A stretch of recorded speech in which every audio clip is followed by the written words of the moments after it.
Ben 10 ultimate alien ना, उसका breakdown अभी मोबाइल लेने के बाद आएगा, लेकिन अभी उसके क्रॉसओवर मूवी का बात करते हैं जो कि है Ben 10 generator Rex hero United. तो इस मूवी में बेन एक पैरेलल वर्ल्ड में आ जाता है जहां पर उसका सामना एक बहुत ही खतरनाक मॉन्स्टर से होता है। एक मिनट, मैं ऐसे क्यों बता रहा हूँ। तो Ben 10 generator Rex hero United movie तो हिंदी डब हुआ नहीं कि तुम लोग देखोगे उसे, और मैं बेन 10 के सीरीज के साथ चल ही रहा हूँ, यानी पहले क्लासिक फिर एलियन फोर्स उसका मूवी और अब अल्टीमेट एलियन ब्रेक डाउन कर रहा हूँ। तो मैंने सोचा कि क्यों ना इसे भी ब्रेक डाउन करते हैं। ये वीडियो बहुत जल्दी बना है तो गलती से इधर उधर निकल सकता हूँ, तो माफ करना।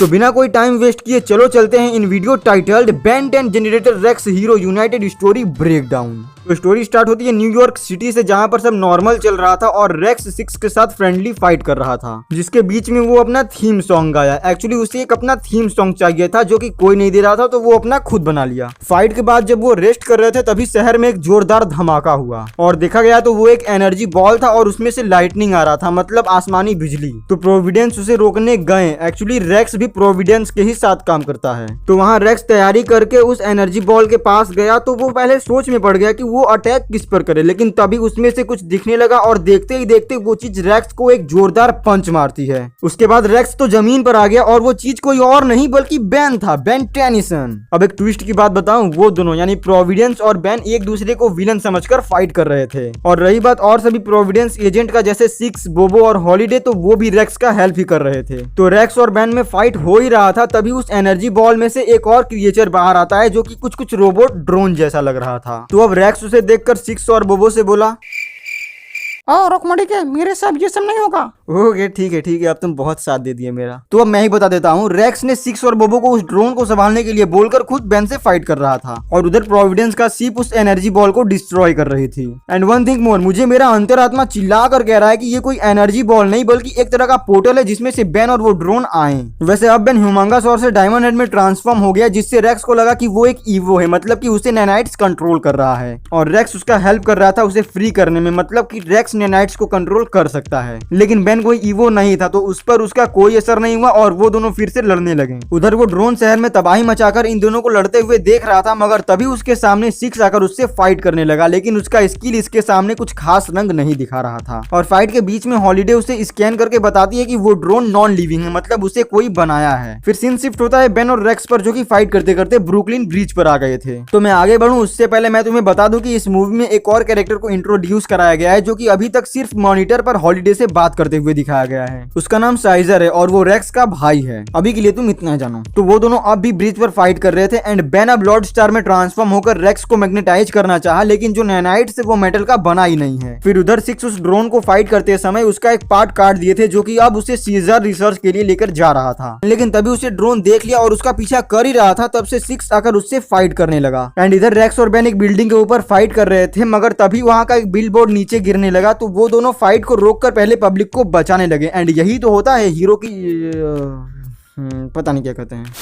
एक्चुअली बेन पब्लिक को बचाने के लिए रेथ में ट्रांसफॉर्म हो गया था और ये देखकर रेक्स को फिर से लगा कि वो एक ईवो है, तो वो उसे नॉर्मल करने लगा और वहाँ कोई भी बेन को नहीं पहचान रहा था। तब वो अपने रियल फॉर्म में आता है, लेकिन उसके बावजूद भी उसे कोई नहीं जानता था। उसके बाद वहाँ सिक्स उस ड्रोन के साथ आ गया और वहाँ आते ही वो अपने दोनों शॉट को उसके दोनों आंखों में डाल दिया, जिससे वहाँ एक जोरदार ब्लास्ट हुआ और सिक्स घायल हो गया। उसके बाद सीन शिफ्ट हुआ हेडक्वार्टर में, जहाँ पर सिक्स का इलाज चल रहा था, मगर वो कोमा में चला गया था। फिर वहाँ व्हाइट नाइट आ गया, जो पहले प्रोविडेंस का लीडर था। वो उन्हें बताया कि ब्लास्ट के बाद एक रेड स्पेयर वहां से कहीं चला गया। तो इसके जवाब में बेन बोलता है कि वो इसे खोज सकता है। एक्चुअली वो लोग बेन को फोर्स फील्ड में कैद किए थे। उसके बाद रेक्स और बेन में थोड़ा बहस हुआ और फिर बेन बताया कि वो इंटरव्यू दे रहा था, लेकिन तभी कुछ हुआ जिससे वो यहाँ आ गया और वो ईवो के बारे में भी कुछ नहीं जानता था। साथ ही हॉलीडे उसे स्कैन की तो पता चला कि उसमें नैनाइट्स नहीं है। फिर बेन को समझ आ चुका था कि वो एक पैरेलल वर्ल्ड में है, लेकिन फिर से उनमें बहस होने लगी। तो बेन इस बार बिग चिन में ट्रांसफॉर्म होकर उस एनर्जी फील्ड से निकलकर वहां से चला गया, लेकिन रेक्स उसका पीछा किया और साथ में उन दोनों का पीछा वो रेड एनर्जी बॉल कर रहा था। बेन मिस्टर स्मूदी खोज रहा था, जो कि उसे नहीं मिला और वो कंफर्म हो गया कि ये दूसरा वर्ल्ड है। एंड तभी वहां साइजर आकर उसके पीछे के रेड एनर्जी पर अटैक किया, लेकिन उसका निशाना चूक गया था और वो रेक्स को लगने वाला था, मगर सही टाइम पर बेन उसे बचा लिया। तब तक वहां वो रेड एनर्जी आकर अपना नाम अल्फा बताया और वो साइजर को अपना डैड बता रहा था। अल्फा को रहने के लिए एक होस्ट बॉडी की जरूरत थी, जो कि वो रेक्स को बनाना चाहता था, मगर बेन उससे फाइट करके उसे वहां से भगा दिया। लेकिन फिर फिर वो लोग उसका पीछा करने लगे और शिप में साइजर बताता है कि कैसे वो और कुछ साइंटिस्ट ईवो को नॉर्मल बनाने के लिए एक तोड़ बना रहे थे जो कि अल्फा था, लेकिन साइजर उसमें एआई इनकोड कर दिया और अब वो एआई बुरा बन चुका था। तो उस समय साइजर उसे किसी दूसरे दुनिया में फेंक दिया, मगर वो बेन के पास चला गया और उसके अल्टीमेट्रिक्स के हेल्प से उसे और अपने आप को यहाँ लाया। और साथ ही बताया कि अल्फा सिर्फ कुछ ही देर तक किसी बॉडी में रह सकता है, उसके बाद वो बॉडी डिस्ट्रॉय हो जाता है क्योंकि कोई बॉडी इतना हाई नैनाइट्स को सह नहीं सकता एक्सेप्ट टू रेक्स, इसीलिए उसे रेक्स की जरूरत थी। फिर तभी अल्फा अपने नए होस्ट के साथ उन पर हमला कर दिया, पर सीजर वहां से निकल गया और बेन कैनन बोल्ट में ट्रांसफॉर्म होकर रेक्स को वहां से बचा लिया। फिर रेक्स थोड़ा भावुक हो जाता है, मगर तभी हॉलिडे उसे बताती है कि बेन को उसके घर पहुंचाने का तरीका मिल गया, मगर अब बेन बोला वो ये प्रॉब्लम को निपटा कर ही अपने घर जाएगा। मगर तभी अल्फा हॉलिडे के पास जाकर उस पर हमला करने लगा, लेकिन सही टाइम पर बेन और रेक्स आकर उसे बचा तो लिए, लेकिन उसके बाद अल्फा रेक्स के नैनाइट्स को एब्जॉर्ब करने लगा क्योंकि वो कुछ खास था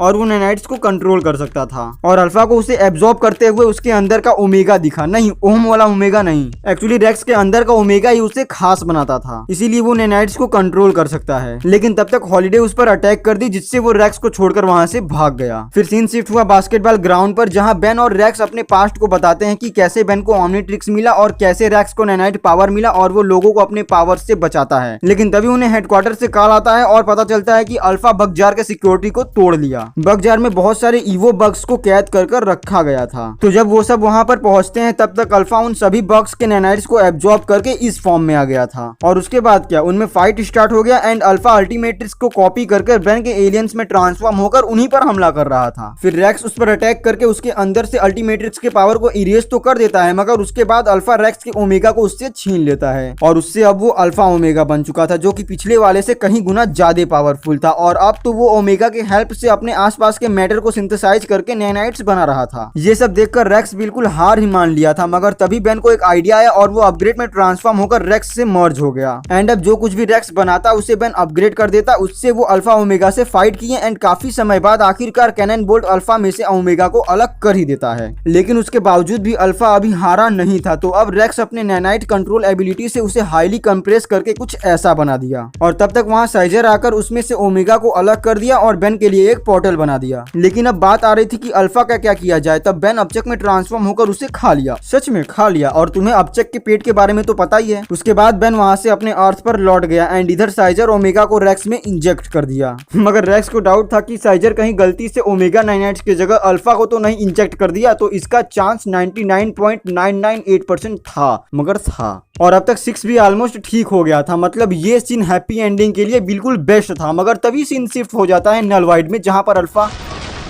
हाँ, अब मैन्युफैक्चरिंग टीम को लगा कि ये सीन हैप्पी एंडिंग के लिए बिल्कुल परफेक्ट है और इसी के साथ इस मूवी का डी एंड होता है। तो अब मैंने अपना काम पूरा कर दिया, अब बारी है तो तुम लोग का, नहीं वीडियो बनाने का, नहीं इस वीडियो को लाइक करने का। हर एक लोग, एक लोग जो इस वीडियो को देख रहा है लाइक करो, क्योंकि अब से सिर्फ ब्रेक डाउन आने वाला है। तो ब्रेक डाउन के नाम पर ही लाइक दे दो यार, और लाइक है में 2000 लाइक, जो कि तुम लोग कर दोगे, हाँ अगर व्यूज आए तो अगर तुम चैनल पर नए हो तो चैनल को सब्सक्राइब करो यार। चैनल पर 78% व्यूवर्स ऐसे हैं जो वीडियोस देखते हैं लेकिन सब्सक्राइब नहीं किए हैं। क्या कर रहे हो भाई, प्लीज जब वीडियो देख ही रहे हो तो सब्सक्राइब कर दो। और बाकी अभी अल्टीमेट एलियन के ब्रेकडाउन पर काम रुका हुआ है, क्योंकि अब मैं मोबाइल नवंबर के फर्स्ट वीक में लूंगा, दिवाली को जब सेल चलेगा। तो अब बस ये वीडियो यहीं पर खत्म होता है, बाय।